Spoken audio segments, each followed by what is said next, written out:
આજે આપણે ભેગા થયા છીએ એક મોટા હેતુ માટે. ગૌ માતાને રાષ્ટ્ર માતાનું સ્થાન મળે અને ગૌ હત્યા સંપૂર્ણ બંધ થાય. મિત્રો, પ્રશ્ન એ નથી કે સરકાર શું કરશે, પણ પ્રશ્ન તો એ છે કે આપણે શું કરશું. જો રસ્તા પર ગૌ માતા ભૂખી હોય અને આપણે નજર ફેરવી લઈએ તો કોઈ કાયદો તેને બચાવી નહીં શકે.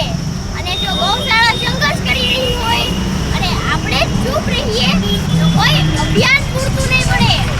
આજે આપણે અહીં માત્ર આવેદનપત્ર આપવા નથી આવ્યા, પણ આપણે આપણી અંદરનો સંકલ્પ જાગૃત કરવા આવ્યા છીએ.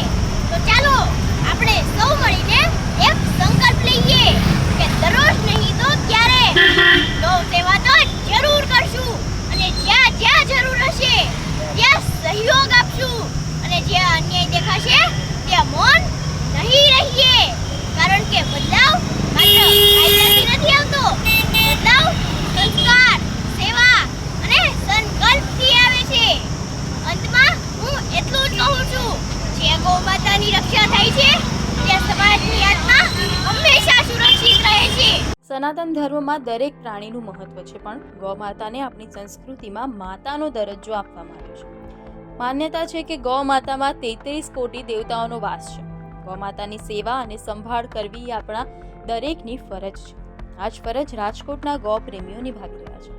રાજકોટના બહુમાળી ચોક ખાતે ગૌ ભક્તો અને ગૌ પ્રેમીઓ દ્વારા ગૌ માતાને રાષ્ટ્રમાતા જાહેર કરવાની માંગ સાથે વિશાળ અભિયાન શરૂ કરવામાં આવ્યું. સૌ મોટી સંખ્યામાં એકત્ર થયેલા ગૌ ભક્તોએ અહીં ઝુંબેશ શરૂ કરીને લોકોમાં જાગૃતિ ફેલાવવાનો પ્રયાસ કર્યો.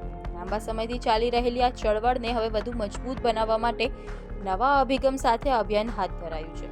ગૌ આયોગના પૂર્વ ચેરમેન ડોક્ટર વલ્લભ કથેરિયા પણ આ અભિયાનમાં જોડાયા હતા. દરેક ગૌરક્ષક ગૌ માતાને રાષ્ટ્રીય માતાનું સન્માન મળે તેવી માંગ કરી રહ્યા છે અને સાથે જ ગૌરક્ષકો દ્વારા અન્ય શું માંગણીઓ છે તે પણ આપણે જાણીએ. આપણી સમગ્ર ભારતમાં ગૌવત્યા બંધ થાય, ગાય માતાને રાષ્ટ્રમાતા ઘોષિત કરવામાં આવે એના માટે સાધુ સંતો દ્વારા આહવાન અભિયાન શરૂઆત કરેલી હતી અને રાજકોટ ગૌરક્ષક ટીમમાંથી કાનાજી ચૌહાણ, વિકીભાઈ વાજા અને પાર્થભાઈ શુક્લા તરફથી ખૂબ જ મહેનત રંગ લાવી છે અને અમે બધા સાથે ભેગા થઈ 70,000થી પણ વધારે સાઇન કરાવેલી છે. એક જ માંગ સાથે છે, સમગ્ર ભારતમાં ગાય માતાના કતલખાના બંધ થવા જોઈએ, ગાય માતાને રાષ્ટ્રમાતા બનાવવામાં આવે અને ગૌવત્યા બંધ થાય એ મુદ્દા અમે 70,000થી પણ વધારે પબ્લિક પાસે સાઇન કરાવેલી છે. એક જ માંગ સાથે અવારનવાર રજૂઆત કરવામાં આવી છે, હાઈકોર્ટ સુધી આ મુદ્દો ગયો છે. આજ સુધી કેમ કોઈ નેતાઓ કે કોઈ કોર્ટ દ્વારા કોઈ નિર્ણય? એના માટે જ અમે સ્પેશિયલ જનતા પાસેથી સાઇન કરાવેલ અભિયાન અત્યારે શરૂઆત કરેલી હતી કે ગાય માતાને રાષ્ટ્રમાતા થાય. એના માટે જનતા પાસેથી સ્પેશિયલ સાઇન અભિયાન કરાવી 70,000થી પણ વધારે અમે સાઇન અભિયાન કરાવેલી છે. તાલુકાના લોકો જોડાયેલા છે આમાં. સમગ્ર રાજકોટ જિલ્લાના 10 તાલુકાના લોકો આપણી સાથે જોડાયેલા છે. આપણે ગૌ રક્ષા માટે કરી છે, રાજકોટમાં ગાય માતાની રક્ષા કરી છે. આપણે સમગ્ર કતલખાના બંધ થવા જોઈએ એના માટે પણ અમે રજૂઆત અવારનવાર કરી છીએ અને પણ એ રીતે અમારી શરૂઆત ચાલુ ગાય માતા માટે સમગ્ર ભારતમાં ચાલુ છે.